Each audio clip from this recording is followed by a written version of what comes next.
और इसी बीच एक बड़ी खबर, सुप्रीम कोर्ट से उत्तर प्रदेश सरकार को बड़ी राहत। सुप्रीम कोर्ट में यूपी के शिक्षा मित्रों की याचिका खारिज हो गई है। दरअसल 69,000 टीचर्स की भर्ती का रास्ता अब साफ। याचिकाकर्ताओं की दलील सुनकर बेंच ने याचिका को खारिज कर दिया। वो दलीलें टिक नहीं पाई। जस्टिस उदय उमेश ललित, विनीत चरण की बेंच ने फैसला लिया। सुनवाई में यूपी सरकार की ओर से सॉलिसिटर जनरल तुषार मेहता मौजूद रहे। शिक्षा मित्रों की ओर से मुकुल रोहतगी ने तमाम दलीलें रखी, लेकिन वो दलीलें लगता है चली नहीं। सिंगल जज बेंच ने हमारे दावे के समर्थन में फैसला दिया था, मुकुल रोहतगी ने कहा, लेकिन डिवीजन ने हमारा पक्ष पूरी तरह से सुना ही नहीं। इस तरह से ये सुप्रीम कोर्ट की तरफ से उत्तर प्रदेश सरकार को बड़ी राहत की खबर। सुप्रीम कोर्ट में यूपी के शिक्षा मित्रों की याचिका को खारिज किया गया और इस तरह से अब 69,000 टीचर्स की भर्ती का ये रास्ता साफ हो गया है। याचिकाकर्ताओं की पहले दलीलें सुनी गई। दलीलें सुनने के बाद बेंच ने इन दलीलों को खारिज करने का फैसला लिया। 3 जजों की बेंच और इसके अलावा सुनवाई में यूपी सरकार की ओर से सॉलिसिटर जनरल तुषार मेहता मौजूद रहे। शिक्षा मित्रों की ओर से मुकुल रोहतगी ने तमाम बातें रखी, सारी दलीलें उनकी तरफ से रखी गई। सिंगल जज बेंच ने हमारे दावे के समर्थन में फैसला दिया था, मुकुल रोहतगी ने कहा, लेकिन यह भी आरोप लगाया कि डिवीजन ने हमारा पूरा पक्ष सुना ही नहीं और इससे पहले ही यह फैसला सुना दिया गया। इस तरह से दोनों पक्षों की तरफ से बात रखी गई और इस तरह से ये जो सुनवाई हुई, कुल मिलाकर उत्तर प्रदेश सरकार के लिए ये राहत की खबर लेकर आई है। दोनों पक्षों की तरफ से अपनी अपनी दलीलें रखी गई, लेकिन जो याचिकाकर्ता थे मुकुल रोहतगी, जो दलील रखते नजर आए, उन दलीलों को अस्वीकार किया गया और शिक्षा मित्रों की ओर से मुकुल रोहतगी पूरा पक्ष रख रहे थे। लेकिन फिलहाल इस डिवीजन ने पूरा पक्ष नहीं सुना हमारा, मुकुल रोहतगी ये कहते नजर आए, ये आरोप लगाते नजर आए।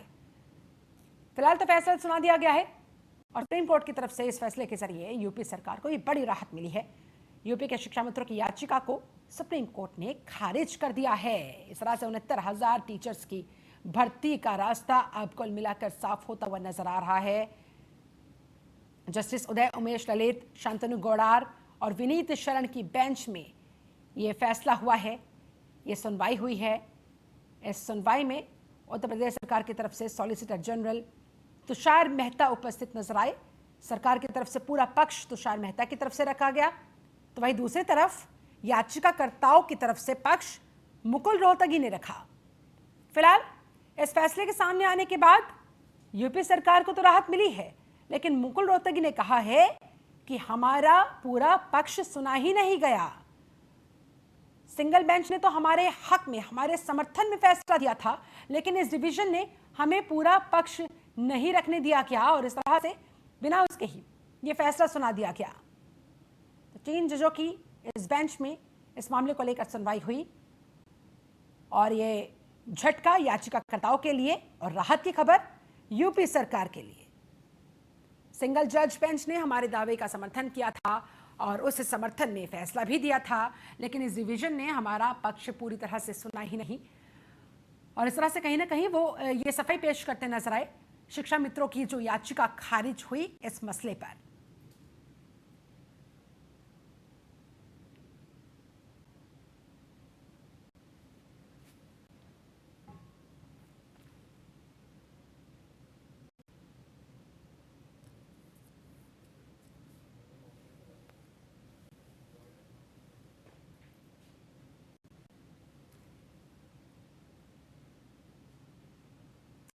और बात करेंगे लखनऊ से इस वक्त की बड़ी खबर की। बता दें आपको, ये बड़ी खबर सामने आ रही है उत्तर प्रदेश की राजधानी लखनऊ से। केजीएमयू में 827 सैंपलों में से 26 लोगों में कोरोना वायरस की पुष्टि हुई है। हरदोई जिले में 3 लोग, कन्नौज के 3 लोगों की रिपोर्ट भी पॉजिटिव आई है।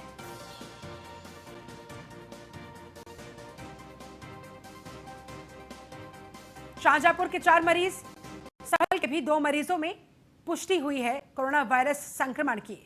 इस तरह से 827 लोगों के ब्लड सैंपल्स भेजे गए थे, जिनमें से 26 लोगों की रिपोर्ट सामने आई और उनमें कोरोना पॉजिटिव निकला।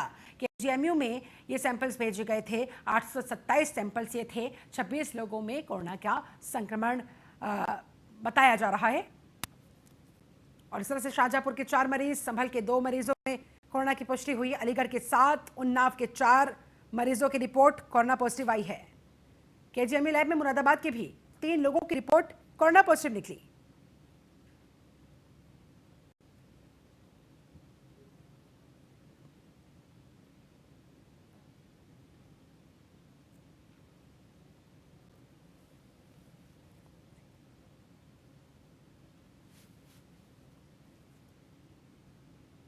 और बात करेंगे लोक गायिका मालिनी अवस्थी के द्वारा कांग्रेस नेता गौरव पांधी को भेजे गए नोटिस की। जी हां, दरअसल मालिनी अवस्थी के वकील ने कांग्रेस नेता गौरव पांधी को यह लीगल नोटिस भिजवाया है। मानहानि होने की बात लिखते हुए तथ्यहीन आरोप बताते हुए नोटिस भेजा गया। बिना अनुमति के मालिनी अवस्थी और उनके पति की तस्वीर भी इस्तेमाल करने की बात इस नोटिस में कही गई है। इस तरह से मानहानि का यानी कि डिफेमेशन का ये केस किया गया है, ये लीगल नोटिस भेजा गया है। इस नोटिस में गौरव पांधी के आरोपों को गलत और बेबुनियाद बताया गया और इससे पहले मालिनी अवस्थी ने गौरव पांधी के इस ट्वीट पर रीट्वीट करते हुए इसका जवाब देते हुए पलटवार किया कि अगर आपके पास अपने इन आरोपों पर कोई भी साक्ष्य है, कोई भी प्रमाण है तो सामने रखो, इसे साबित करो, वरना वैधानिक कार्रवाई के लिए तैयार रहो।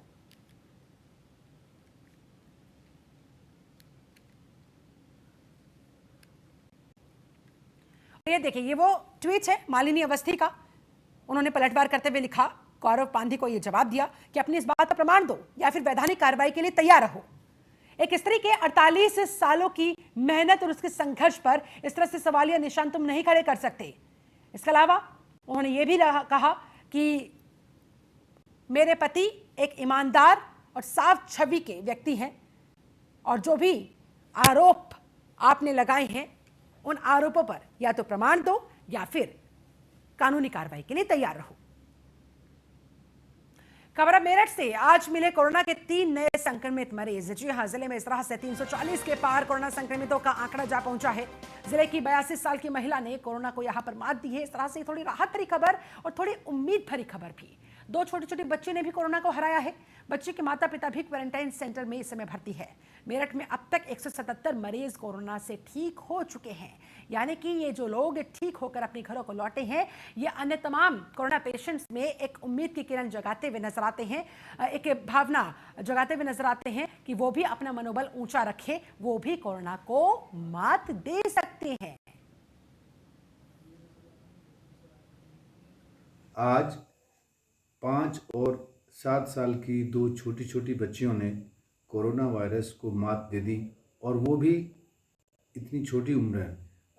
आमतौर पर ये देखा गया है कि जो बहुत छोटे बच्चे होते हैं उनको कोरोना वायरस ज़्यादा घातक होता है और वयस्क लोगों को कम घातक होता है।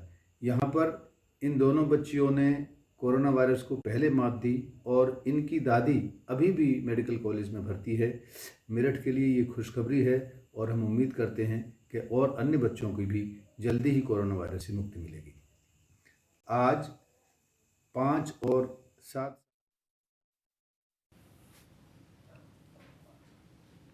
के शर्मा हमारे साथ मेरठ से ब्यूरो चीफ और ज्यादा जानकारी के साथ जुड़ गए हैं। उनका रुख करते हैं के 340 के पार कोरोना संक्रमित मरीजों का आंकड़ा वाकई में अब आगे भयावह नजर आने लगा है।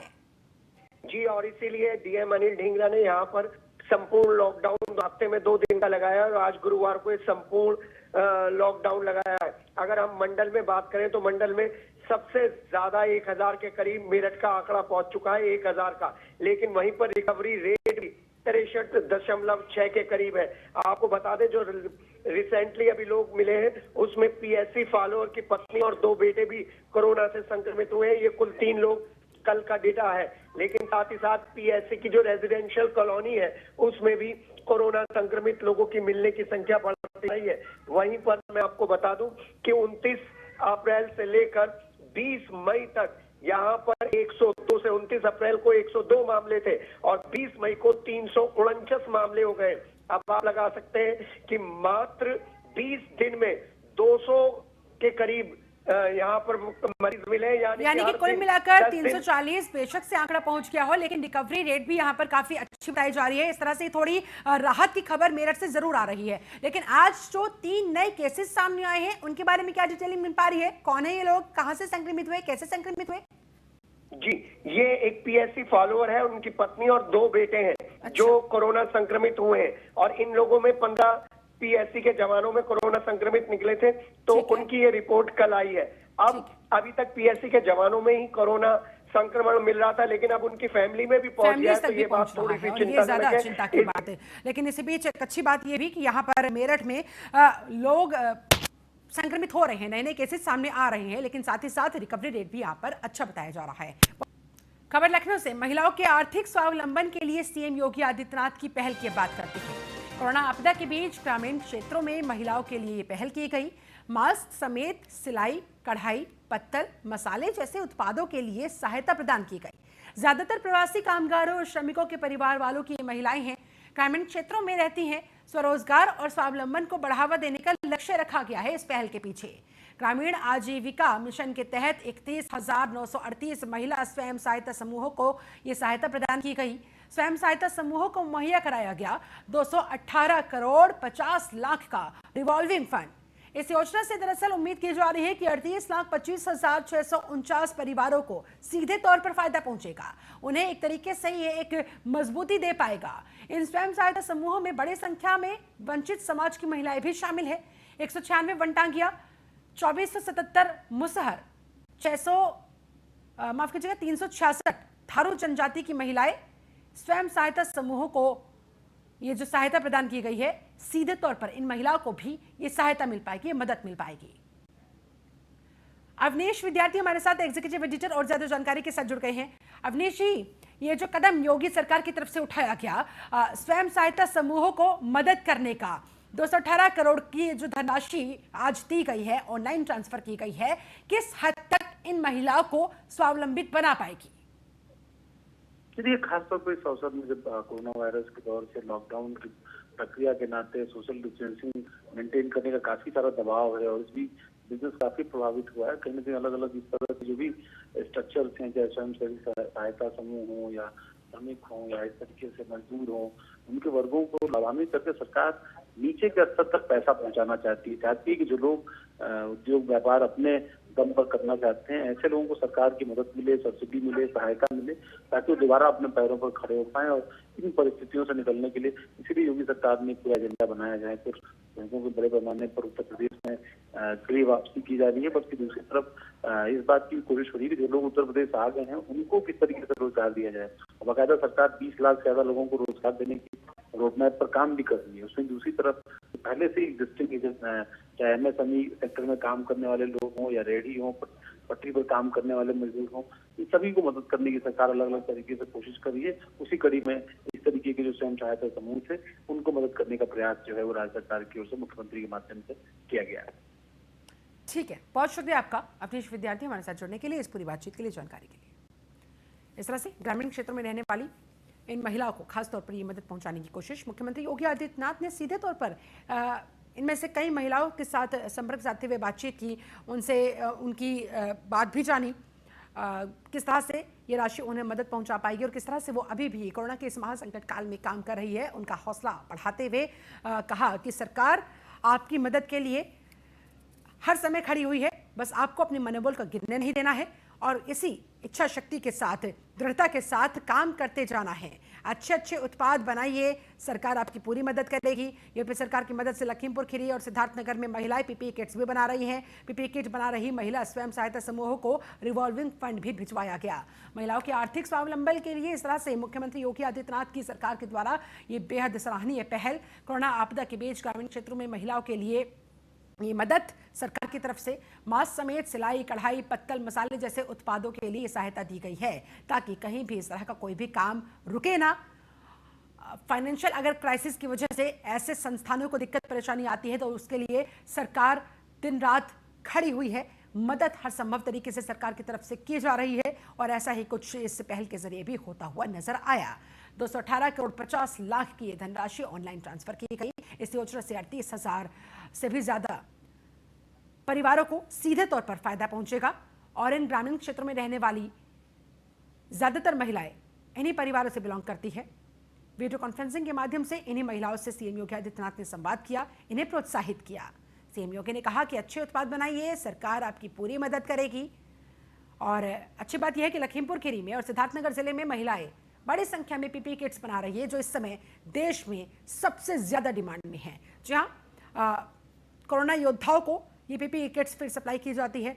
अन्य तमाम स्थानों पर भी जहां पर दिन रात सीधे तौर पर कोरोना पेशेंट्स के साथ जिन व्यक्तियों को, जिन कर्मचारियों को संपर्क में आना होता है, उन्हें ट्रीट करने के लिए या फिर उन्हें चाहे तो अस्पताल तक पहुंचाने के लिए, अस्पताल में पहुंचने के बाद फिर उनका इलाज के लिए, यहाँ तक कि कई पुलिसकर्मी भी जब सीधे तौर पर कोरोना पेशेंट्स के संपर्क में आए तो उन तक भी संक्रमण फैला। ऐसे में इसके मद्देनजर पीपीई किट्स पहनकर ही अब और अधिक सावधानी इस तरह से बरतते ही यहाँ पर कहा जा रहा है तमाम कोरोना योद्धाओं को कि आप अपनी ड्यूटी भी निभाएं और इन सारी सिचुएशंस के साथ डील भी करें। और इसीलिए बड़ी संख्या में यहाँ पर पीपीई किट्स लखीमपुर खीरी में भी और सिद्धार्थनगर में भी बनवाई जा रही है।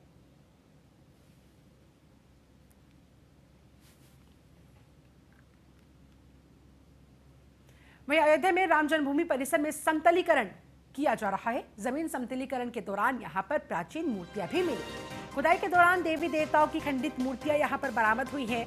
ब्लैक टेड स्टोन के खंभे मिले हैं, 6 रेड सैंड स्टोन के खंभे भी मिले हैं।